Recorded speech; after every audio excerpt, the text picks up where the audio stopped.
All right, let's start off by saying Barakatah Yahweh, Bahashem Yahushai, Bahashem, Racha Kudash. All right, welcome to another live lesson. The name of this one is Money is a Defense. And I had this idea somewhat from yesterday, not the title itself. The title just came to me a little while ago. But just before camp yesterday, I was meditating on the economy and meditating on, scriptures that went into it. And I went through a few precepts. I went through a whole chapter that somewhat goes into it. Lord's will, we're going to touch on it if the Spirit allows. And pretty much, I was watching Peter Schiff last night, trying to get some more info. And I was going to bring out the precepts at the camp, from whatever I could remember. But the Spirit didn't go in that direction at all. So I said, well, that's cool because, I could always use it for a lesson. And pretty much this morning or just a little while ago, I was just surfing through the internet just to see what was up, if there were any videos on the economy. I ran across some other videos in India and other stuff, that's hard to listen to them speak English, man. It's like a rude accent, it's kind of hard to listen to. So nevertheless, I started scrolling through the computer and I saw this video you see before you, Jordan B. Peterson clips, Why Your Money is Losing Value. I said, oh, that's perfect. So I clicked on it and Peter Schiff was on there. And I linked this video in the description box. You can go and watch it. It's 13 minutes, 18 seconds long. And pretty much Peter Schiff gave the best description of, understanding inflation, which we've broken down. So, but he's given like the, outside of, with us, explaining it, he's given the best description that anyone out there has given, outside of course, the men in the truth. And he pretty much said that inflation is an expansion, pretty much. And it pretty much is the expansion of the money supply. And that's exactly what it is. He explained it very simple, like you put it, you have a balloon and you put air into the balloon. What happens to the balloon? It expands. And that's what happens with the economy or with the FRNs. The economy is predicated upon the currency, the tangible currency of the time. And if the currency is not backed by anything solid, it can go anywhere. And what I thought about the FRNs, right, which are Federal Reserve notes, which are your, the dollar bills that you have with the so-called dead presidents on it, an idea came to mind that FRNs are not anchored to a solid foundation as they should be. And that's why you see the economy going up and down, because there's nothing there to keep it anchored in place. Just like if you have a ship and some type of storm is coming, and in order for you not to be taken by it, you want to keep that particular ship in place. You want to drop your anchors and let the anchors hold the vessel in place until the storm passes. Well, that's not the case with the FRNs or the dollar bills, because they're not really backed by anything solid to keep it from, floating away. I hope that, you understand. So when you watch the video, you'll see what he is going into. But I also wanted to say something, and I actually wrote that down. That came to mind. FRNs are not anchored to a solid, foundation. And I also, before earlier, I was watching the elder Yawakanan and the brother that's reading for him out there in England. And then there's another brother that's reading for them. I don't believe he's in the camp. I think he's just a brother that comes, listen to them, and he reads scriptures and brings out scriptures for them brothers. And he was speaking about the Apostle Paul and going into, how Yahushua was teaching the Apostle Paul directly, and how he was present at the death of the martyr Stephen. And pretty much, although the Apostle Paul was a chosen vessel, at that time, he was blinded to the truth because it wasn't time for him to fully come in. But not shortly after that, that's when he was brought into the truth.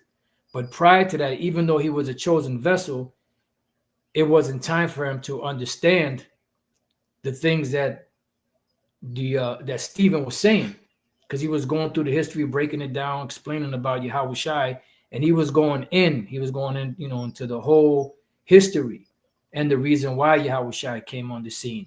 And it went right over the Apostle Paul's head at the time, which was Saul at the time. Why? Because it wasn't time for him to wake up. So I wrote something down. I said, Apostle Paul, hearing Stephen, didn't understand because his spiritual frequencies had not been activated yet. Okay? So that's what happened. So you could have someone out there that's of the elect, but if it's not time for them to receive the message of the gospel, guess what? They're not going to fully understand, or they're not going to understand it at all until it's time. You've heard, testimonies of apostles and brothers that heard the men out there teaching, but they really couldn't get with it at the time. Why? Because it wasn't time for them yet. But eventually, those same men that they ran into and saw, eventually they will come back when it was time for them to come into this thing at a later date, when the Lord was ready to activate them and open up their frequency to understand the spiritual message that was being taught out there. Okay, so I just wanted to make mention of that. I thought that was pretty heavy. As I was listening to the brother, that just came to mind, like, damn, that's heavy. That even the Apostle Paul, who was, it tells you in Acts the 9th chapter that he was a chosen vessel unto the Lord to go to the Gentiles or to the Israelite foreigners, and he was there giving his, consent to Stephen's death. He even held the people's coats and their mantles or whatever it was, they held whatever they needed him to hold. He was holding it for them and looking on as the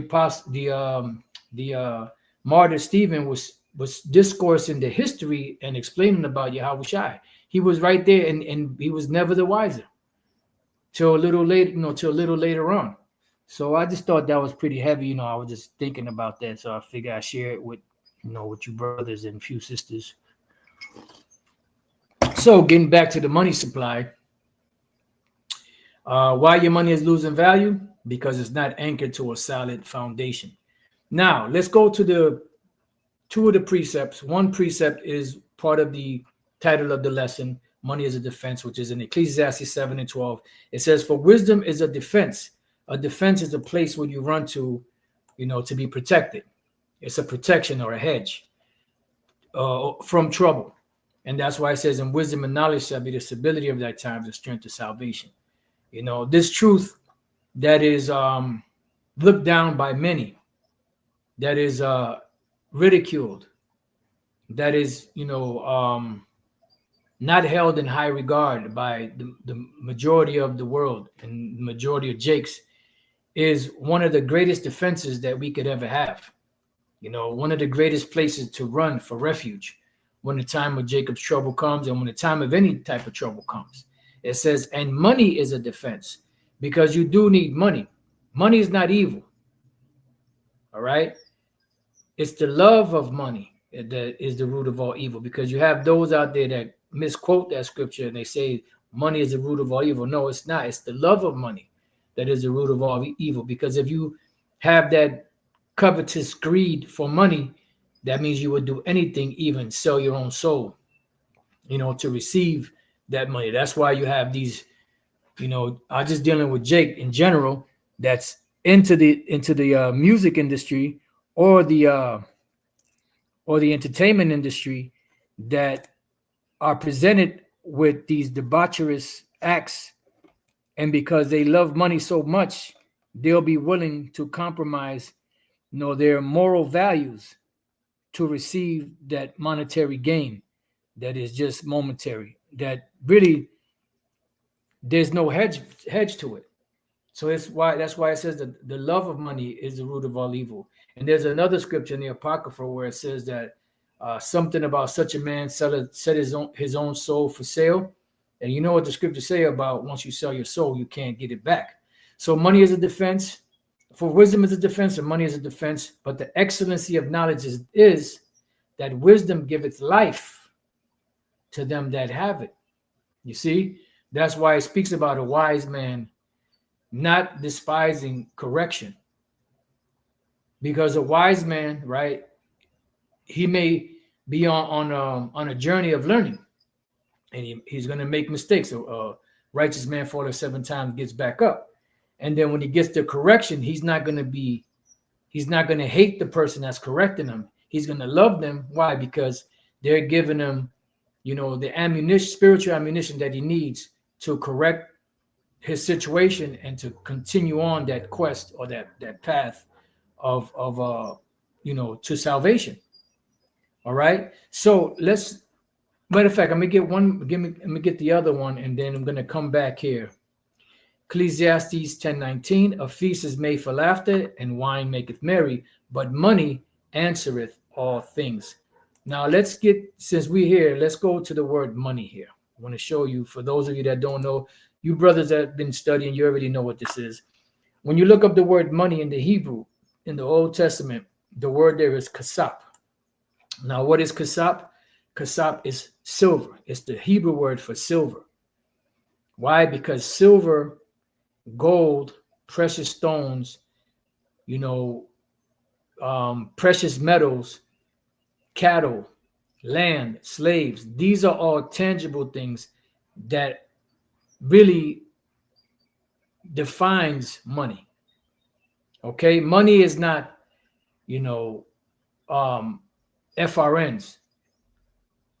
The word dollar is not money. The word dollar is a measurement. All right. You have liters, you have gallons, you have quarts, you have ounces, milliliters, grams, whatever the case may be. Those are just measurements. They are not the actual substance. It's just a measurement. So is a dollar. A dollar is nothing more than a measurement. That's why it speaks about money or these coins in the Constitution, that only gold and silver coins can be printed or minted as money, right? And it says that money is expressed in dollars. That's why you have a dollar. You have 1 cent, 100 cents make $1. You have dimes, or you have nickels. 20 nickels make $1. You have dimes. 10 dimes make $1. You have quarters. 4 quarters make $1. So on and so forth. And you can chop it up, break it up, however you want. But nevertheless, the word dollar or cents was just an expression, for these measurements. That's all it is. All right. You go back to the Old Testament. You had the ephah. You had the hin. You had different measurements. You go to the Roman Empire. You had different types of measurements, and they had like Latin names to those different types of measurements. So it wasn't the actual money. Shalom. It wasn't the actual money. It was actually measurements. All right. And you had the shekel, so on and so forth. So when you look up that word silver or money, it goes back to the word silver. If you look up the word silver, it's going to send you right back to the same word kasap. All right. Now, before we go back to get the other word, let's go to Genesis chapter 13. And let me get this other one that just came to mind. And this is how you're going to understand how the money system really works, is by understanding what money is. You see, if you don't understand what money is, you're not really going to understand how it works and why is there inflation. Why do prices go up? That's brand new. Why do prices go up and down? Why do prices go up and down? Because the thing that they're using for the currency or the current to move in the system to be able to buy or sell is not stable. It's not really backed by a solid foundation. Therefore, it floats, it fluctuates.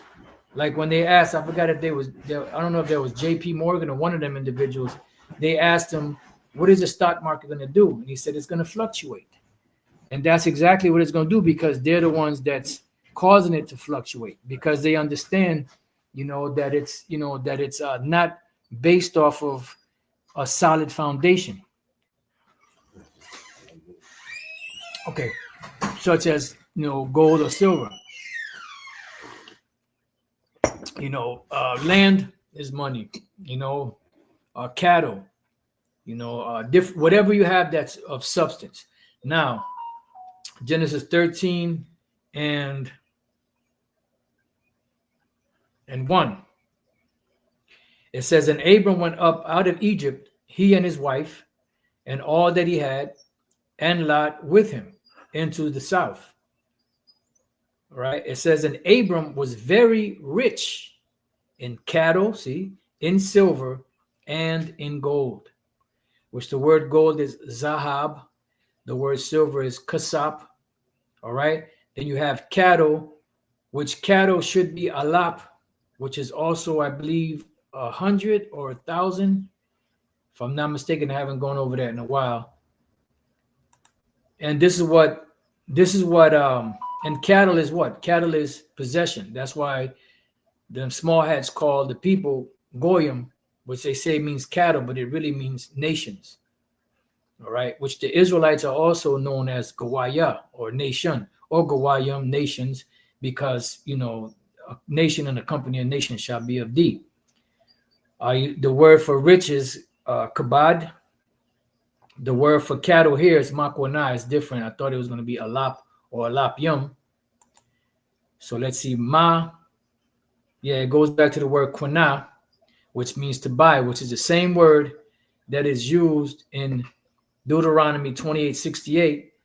And sometimes you could use it as actually buying something, purchasing, but it's also used as redemption or to redeem, such as in the case of Deuteronomy 28:68, which means no man shall redeem you, because you have a clause within the law that if you're, if any Israelite was to wax poor, and be sold either to his brothers or to an actual heathen, then a close family member could go and redeem him for money, could redeem him back.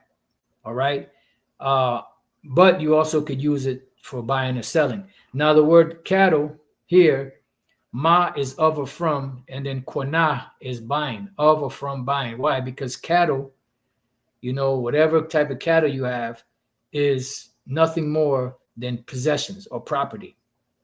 All right. Something bought, an example, property. See, you can buy a parcel of land, but only livestock. In this case, is just dealing with the cattle.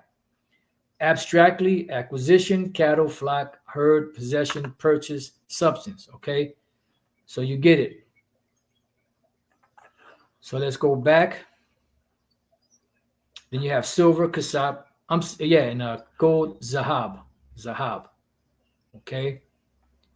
Now let's go back. I want to go back to, matter of fact, before we go there, I want to go to Job, the first chapter, which was another one that came to mind. This is just, so you can see what true riches or true money is according to the scriptures. This is Job 1 and 1. The point is in 3. There was a man in the land of Uz whose name was Job. Not Jobab. His name is Job, not no goddamn Jobab. That's some bullshit that they made up. His name is Job. And Job, we don't know what tribe he is. There is a Job in the lineage of Issachar, but that's not the same. We can't say for sure that that's the same Job, because there's no link to that. But we do know that Job is an Israelite. All right. And there is a Job within the lineage of Issachar, but we don't know if that's the same Job or not. All right. It says, and that man was perfect and upright, which proves he was not an Edomite. And he was also a so-called black man. You can go to Job 30:30 and you see that. and one that feared the Most High. Oh, and by the way, speaking of so-called black, you have a lot more from. I mean, the information has been out there, but it's coming even more to light now because it's more and more people, even Edomite-looking individuals, are bringing out the fact that you had the royalty of so-called Europe or the rest of Asia, right? Um,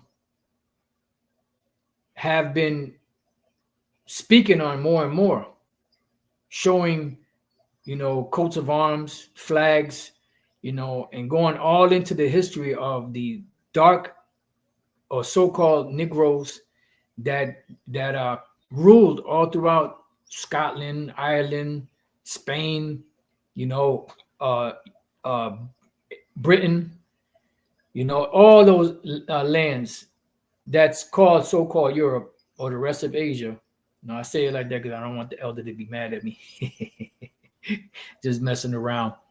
They're showing that they're so-called black. Okay. So there's a lot of history, a lot of truth. I mean, this truth has been out. We've been speaking about this for years. The apostles and the elders before us, they've been going since the 80s. And even before that, all this information was coming out. But it's coming out even more and more by even other individuals, because we've been speaking about so-called black royalty in so-called Europe for ages. And now other people are getting hold of that information and going into it. And I've mentioned, because you have this I wish I could find it. You can't find it anymore. There was this sitcom from England called The Real McCoy. And they had an episode in there where you had this Edomite looking dude sitting in an office in England, right? Representing the English. And then there was I think it was three Jakes that came, and they called themselves comics, and you'd think it was like a skit of, but it was like, original man. I forget the whole acronym, right? And they were telling him, because he was like, yeah, England. And then they was like, no, not you. And they were going into the history of how, you had Jake that ruled all throughout England, and you had Guy McRitchie or David McRitchie, or one of them, Guy McRitchie or David something.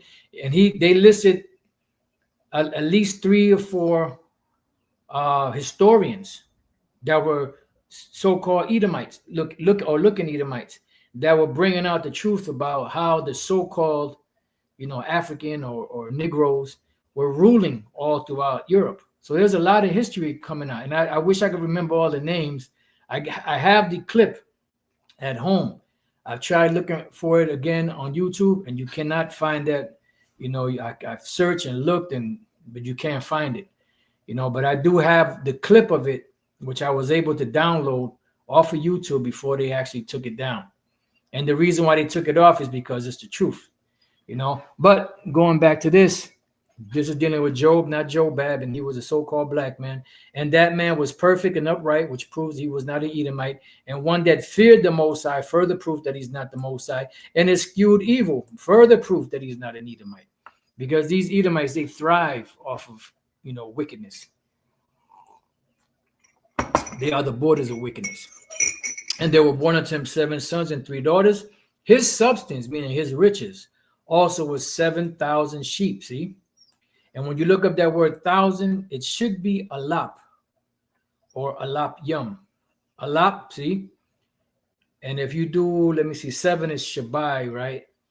I believe 7 is Shabai. Like I said, I haven't gone over this in a while.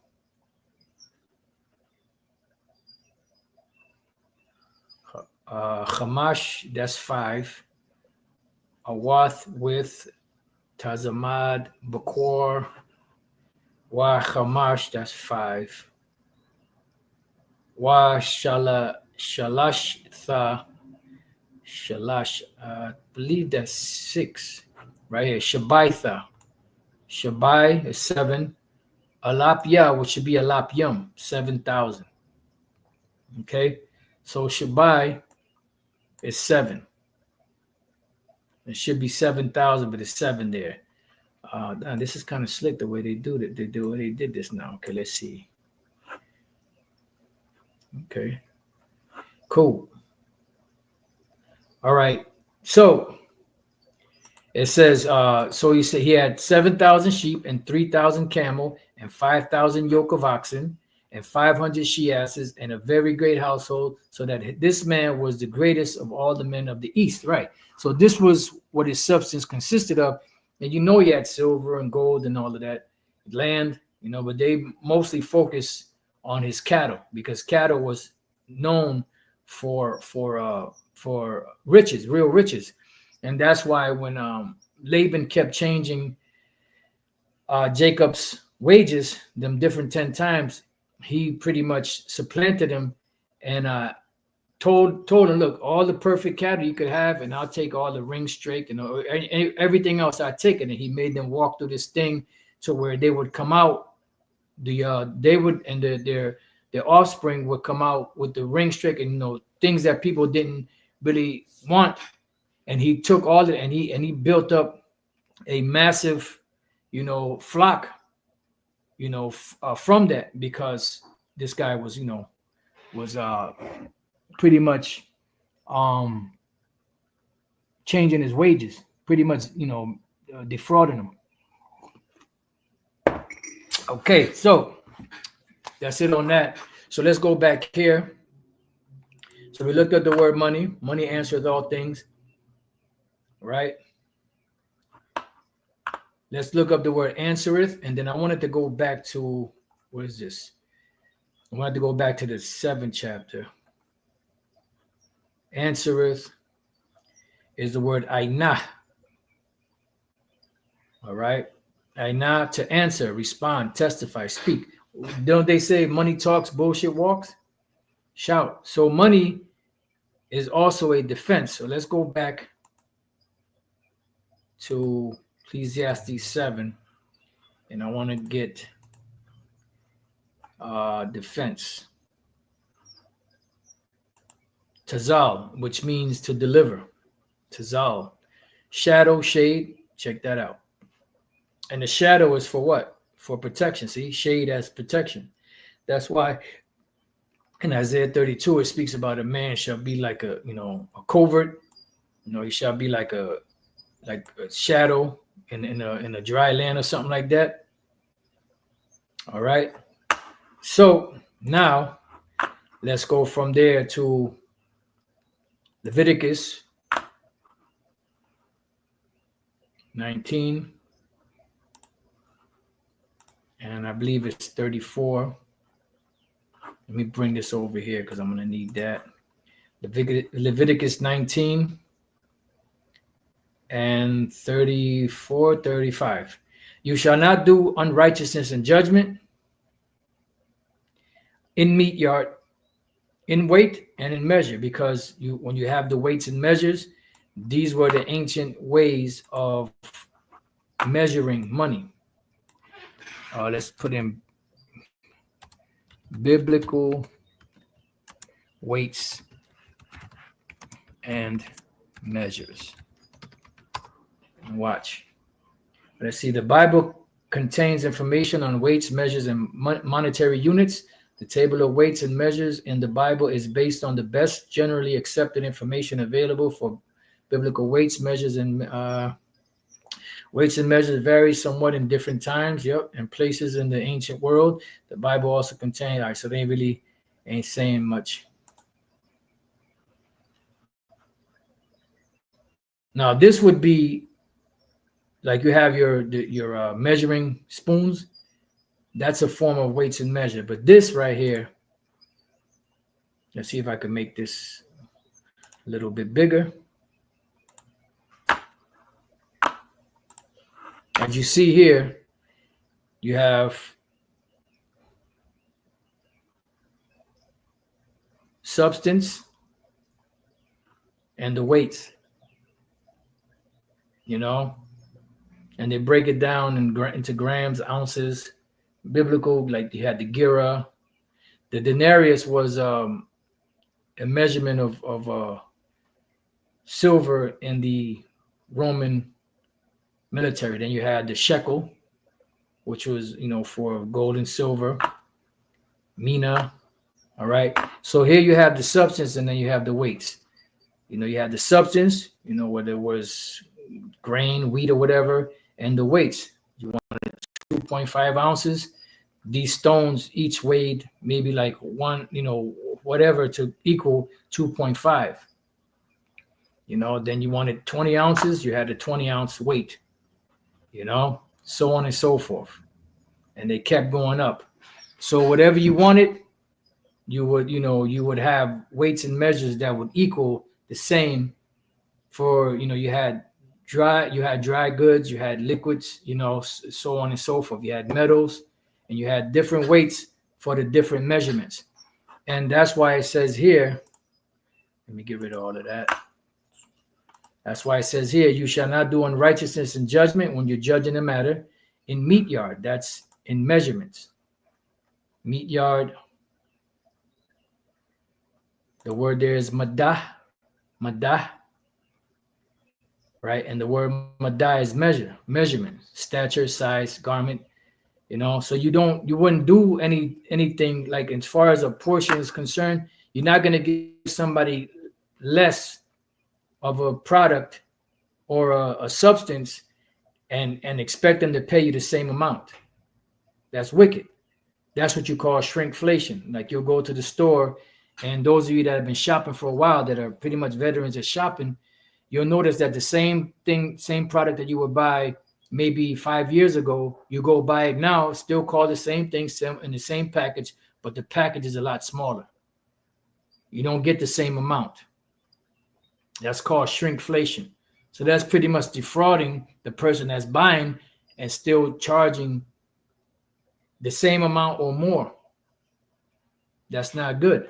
You shall do no unrighteousness in judgment, in meat yard, in weight, or in measure. So the weight would be what? You can take the weights. I believe there's a scripture in the in Job. Not Job, in Proverbs, where it speaks about the weight. You know what? Let's go here. I got you. Mashaqual, weight, which would be your weights. Heaviness, weight, right? So you had the balance.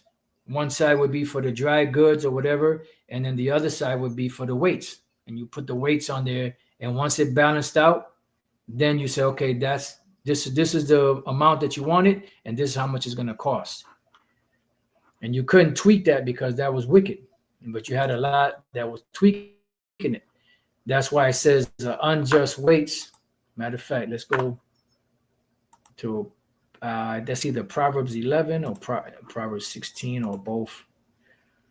Proverbs 11:1. A false balance is abomination to the Lord, but a just weight is his delight. Right. A false balance is you have some type of mechanism in there that'll tip the weights, or tip the balancing, where you balance, for the weights and for the substance, it would be tipped in the favor of the seller. But a just weight is his delight, right? Because you could take a weight and you could either add more weight to it, or no, you would take away from, maybe drill a hole in the center of it and take some of it out and then put it on there, to where you make more, off of the same stuff, so there was a whole thing about doing that was wicked, which we're going to get to that. And it says, or in measure, which the word for measure is mashawara, measure, which would be this here measure of liquids, right? Because you had different measurements. You have dry measurements, you have liquid measurements, so on and so forth. Okay. So when we go to Micah 6:9, it says, Yahweh's voice crieth unto the city, and the man of wisdom shall see thy name. This is heavy, man. Damn, I haven't read this in years. Hear ye the rod, which is the scriptures, and who hath appointed it, which is Yahweh Bashem Yahushai. Are there yet the treasures of wickedness in the house of the wicked? Right, because this is why the Lord is shedding shameful spewing on Esau's glory, because the way he got everything was wicked, from how he got the land to how he got his riches. Everything was based off of defrauding someone, based off of usury or interest, based off of a false balance. It says, and the scant measure that is abominable to who? To the Most High. Now, scant means it's lacking. So here it is. The measure would be your, and I believe this is where you get the word ephah from, ayapa. And the measure would be the substance that you're buying, but it's scant, meaning it's not as much as it should be, because the weight of measures, the measurement, the weights are wicked. You go to the word scant is ratazawan, which means small, minute, leanness, scantness, wasting. See, wasting, scantness of measure. You look up the word scant. And what do you get? Barely sufficient or adequate, because it doesn't really match the weight that you ask for. They're giving you less. Why? Because the substance or the currency that you have to buy with is not worth, or is not backed by a solid foundation as silver or gold or precious stones, so on and so forth. All right. That's why it tells us in Revelation chapter 6, this is what's going to bring about the famine, because as the dollar is being devalued, because they're printing more, which is expanding the economy, which is making the products that are made, you have to pay more dollars than you would have before, because the money system is inflated or expanded, and it takes a lot more to buy the substance that you bought before for maybe half that price, because of what? Inflation.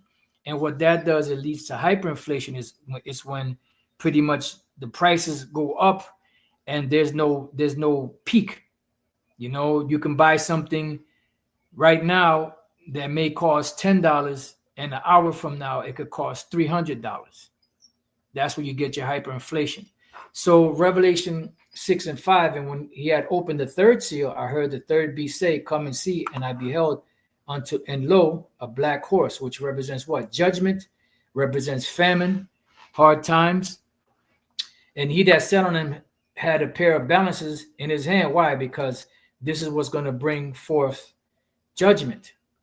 And the Lord spoke about, different things or scourges that are set up for amendment, because the world is wicked, especially Jake. The Lord already set up certain things, and one of the main things is famine, to judge Jake for what they've done. It says, and I heard a voice in the midst of the four beasts say, a measure, of wheat for a penny. So a measure of wheat would be, depending on what time period you're in, it could be, let's say a measure of wheat would be, I don't know if they're going to say it here, but let's say a measure of wheat would be a pound, right? So a measure of wheat for a penny. Now you're thinking a penny is just, you're thinking about the penny, 1 cent in America. No, but the penny is not. A penny is used as, in the scriptures, as a day's wage, all right? Which Elder Pastor spoke about the $5 day for that Ford gave to his workers. They were going for, I think it was $2.34 to $5 a day, and they loved them because that was a handsome, that was good money.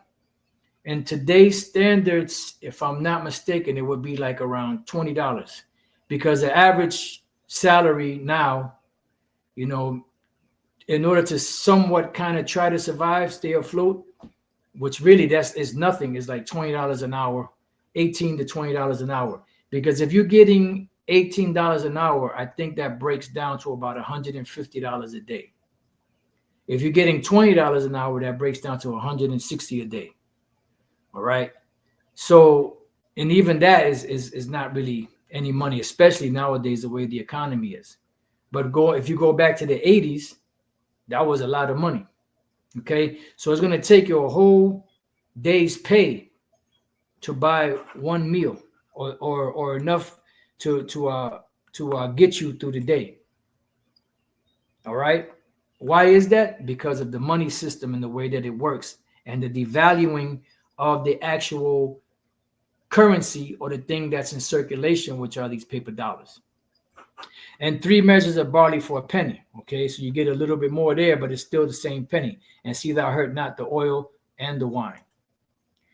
So the penny, when you look at it, goes back to the word, should go back to the word denarius or denarion, which was the measure of the Roman coin back then, right?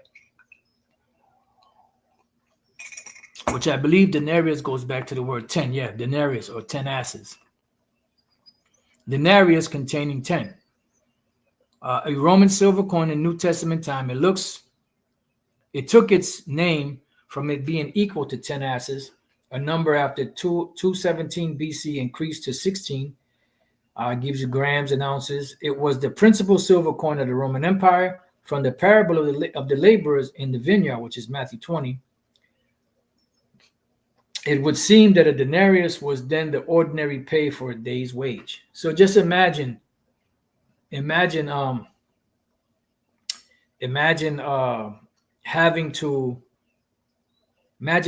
to take a whole day's pay just for one meal.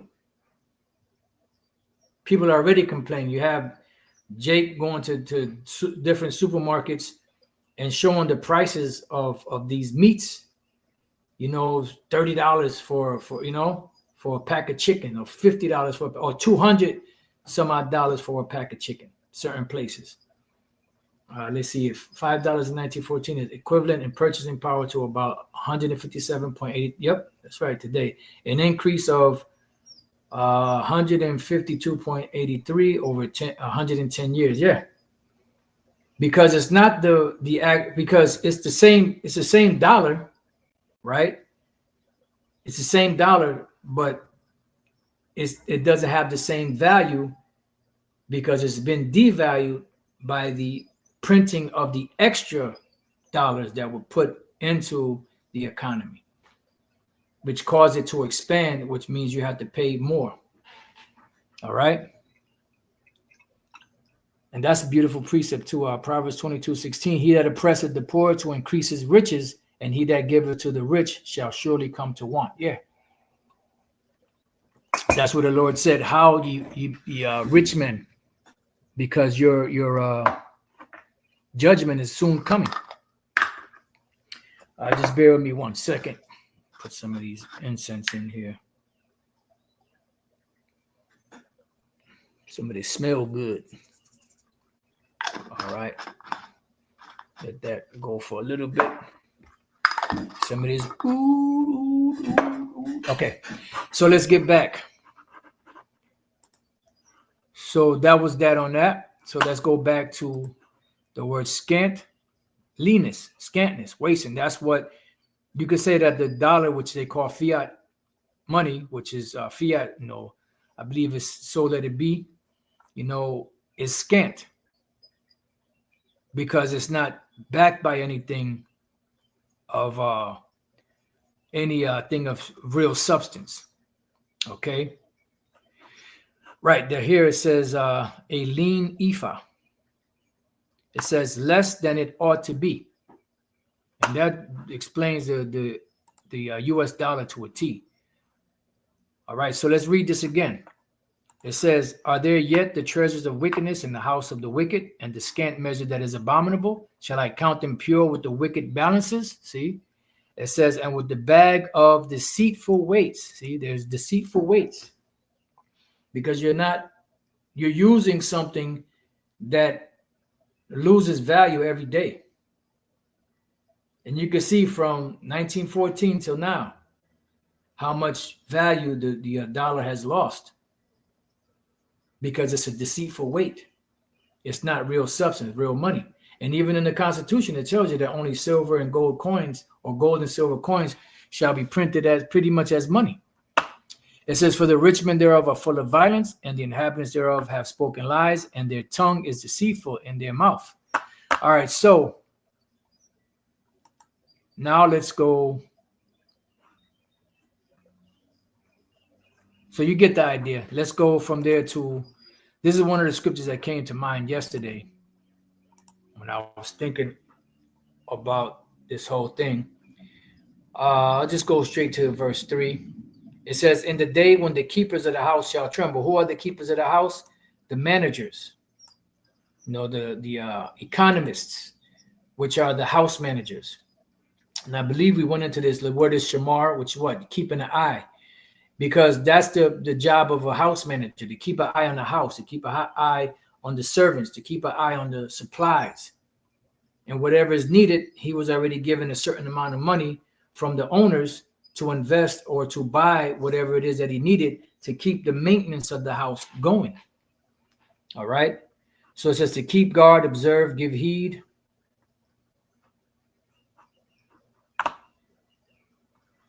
You get the idea. Which goes with the word steward in the New Testament, which goes back to the word oikonomia. Oikos is house, and then the konomia part is management, house management. So someone who's an economist is supposed to be a house manager. All right. So it goes on to say, in that day when the keepers of the house shall tremble. Why are they going to tremble? Because the system in place, monetary system in place, is not sufficient to keep the maintenance of this whole system going. All right. And the strong men shall bow themselves. Your military. Why? Because they're not going to have the money. And also those that have a certain substance in the society that made them strong. And that's why you had the not the super rich, but the ones that were climbing up the ladder outside of the middle class, which were knocked back down to middle class, and the middle class was knocked down to damn near the poor status again. These devils are very crafty, man. It says, and the grinders, which are the jobs, cease because they are few. And they were, I forget who it was, they were saying that, I think it was Elder Pastor R that was bringing out how the jobs that were created are not sufficient to keep the people working. And this is all done on purpose because ultimately what they want to do, the elder, because pretty much they're gonna really establish a welfare system pretty much for everybody under the MOTB system. That's pretty much what it is, where you get your UBI or your universal basic income. You got a place to stay, they give you your food, they give you the money, you got to spend such and such, but you can't save anything. If you don't use your money within a certain time period, they take it away from you. And then I believe it was called, and the elder went into it, elder from Vegas, Karatazar, it was called the Cloward Pivens something. And pretty much that's to overwhelm the system, right? Overwhelm the welfare system, with so many claims to where they would just have to revamp the whole system in so many words to give everybody like an equal share, or give do like a UBI for them, like a universal basic income.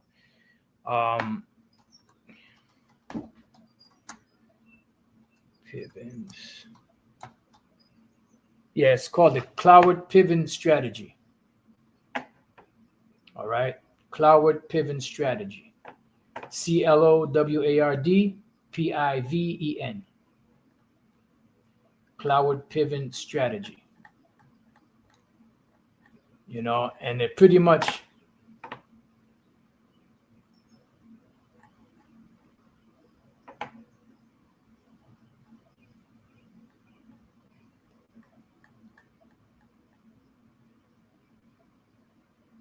the Cloward Piven theory is a strategy devised in the 1960s to successfully provide welfare and attempt to solve political problems. right? And when they set up the welfare, this is why you got all these migrants coming here. What are they doing with them? They're giving them all type of aid. From where? From the welfare system. Now they're taking it away. Now the system is overheating, so to speak. And now they got to revamp everything and give everybody, pretty much ration out to everybody a certain amount so that everybody can so-called be happy. That's why that devil Klaus Schwab, or Cotton Schwab, as the brother calls him, Moan Gabar, said you will own nothing and be happy, because they plan on giving you everything. The international bankers need dependents, not people that are independent. And those that look out the windows be darkened. Who are those that look out the windows? Those are the investors that look for certain stocks and what they're going to do in the future to invest in it so that they can make money. Because an investment doesn't make money overnight. An investment is a long-term thing that you do so that you can get money way down the road, but you will get a lot more if you invest in the right things. But the windows are darkened, so they like you can watch movies like Company Men, the Big Short. There's another one too, Margin Call, where they saw like their whole world collapsing around them. Like, oh shit! So that little ride that they have for a little while is no more, and that's why a lot of jobs are closing down. A lot of these banks are closing. A lot of businesses are closing, and a lot of this new technology is taking over. So it says, and the doors shall be shut in the streets when the sound of the grinding is low. So why the doors going to be shut in the streets? You're going to have those police. Inside joke, Elder Apostle Gabar knows what I'm talking about. When the sound of the grinding is what? Low. So if a company isn't producing and making money, eventually they got to close, because just because you're not making money doesn't mean that you get to stop paying your bills. Bills are still coming through. Rent's still coming through. So you have to still pay. So that, that causes a lot of these businesses to go out of business.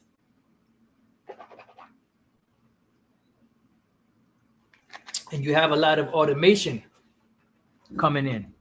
And that automation coming in pretty much is causing a lot of jobs to be obsolete.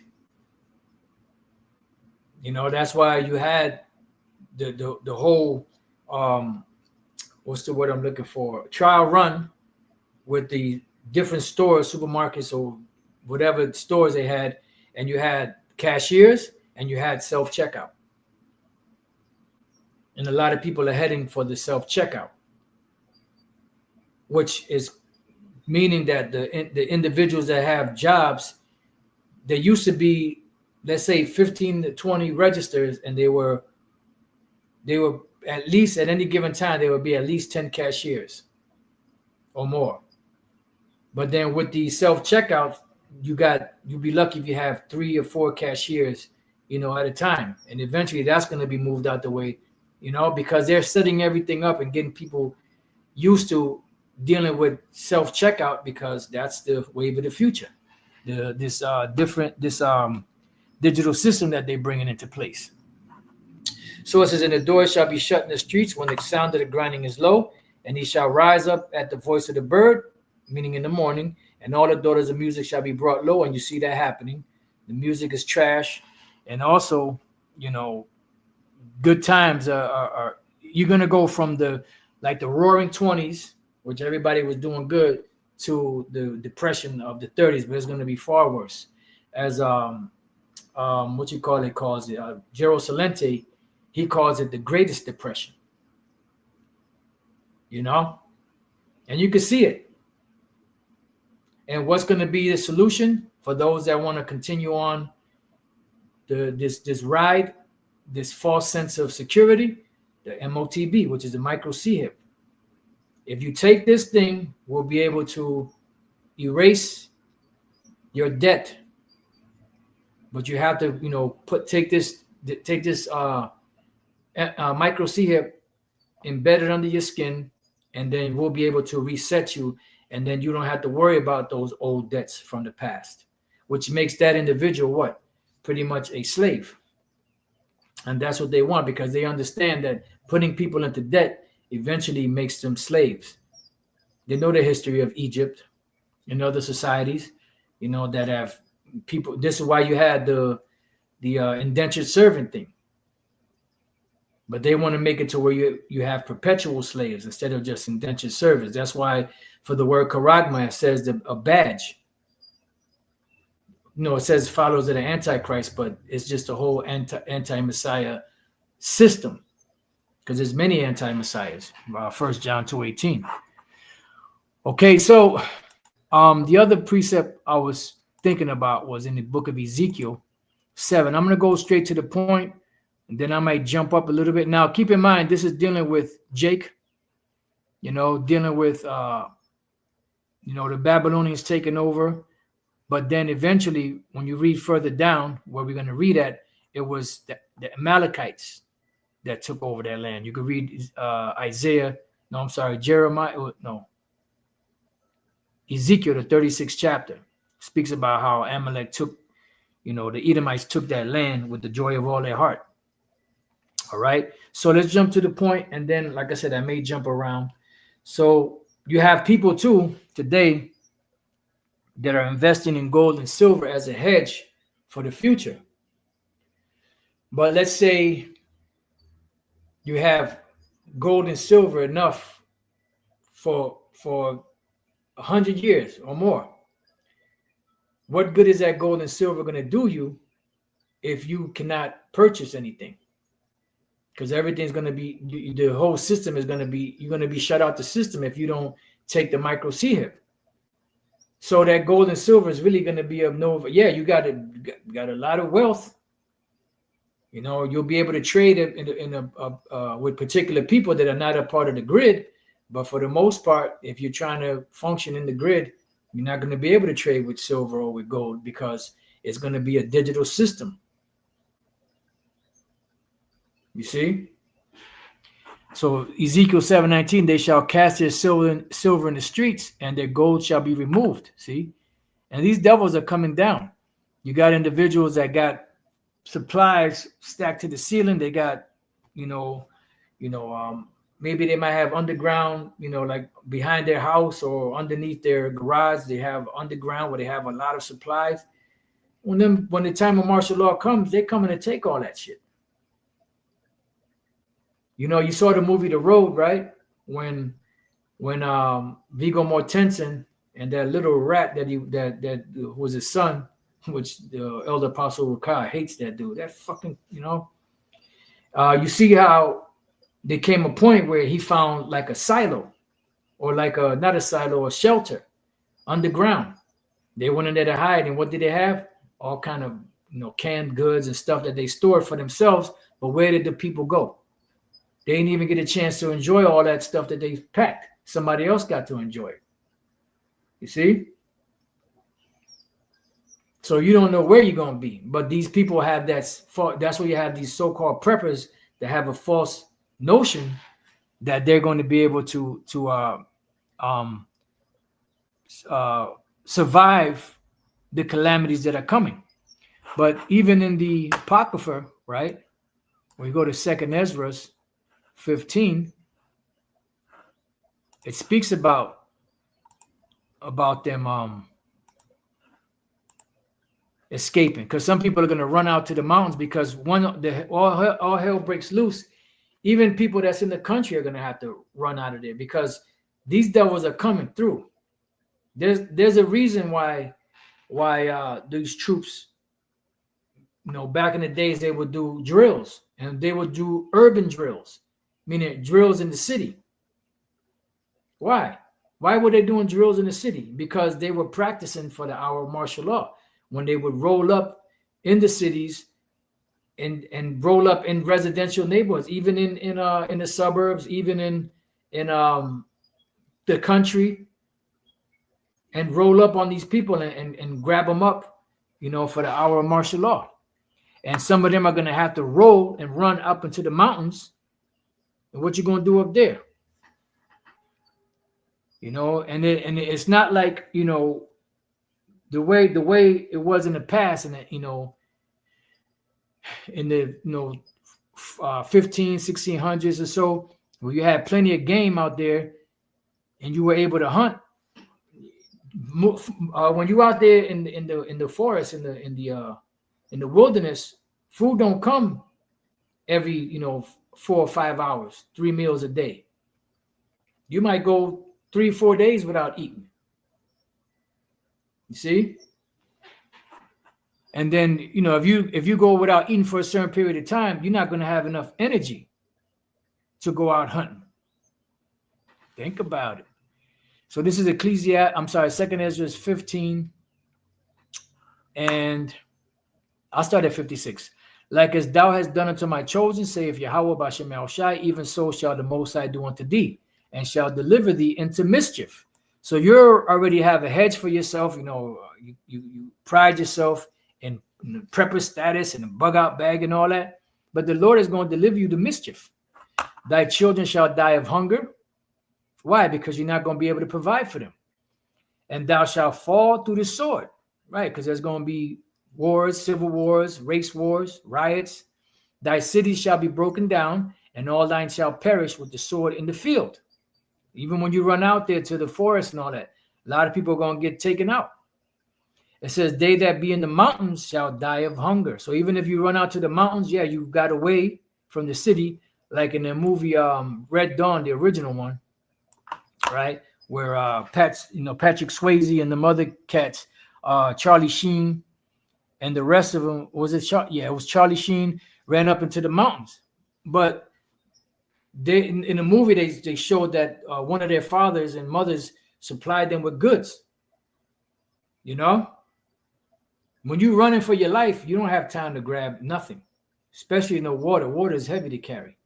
So they that be in the mountains shall die of hunger and eat their own flesh, cannibalism, and drink their own blood, which you're not supposed to do, for very hunger of bread and thirst of water. See? So it's not going to be what you think it's going to be. So even if you have gold and silver, it's not going to help you. And when the shit hits the fan scenario,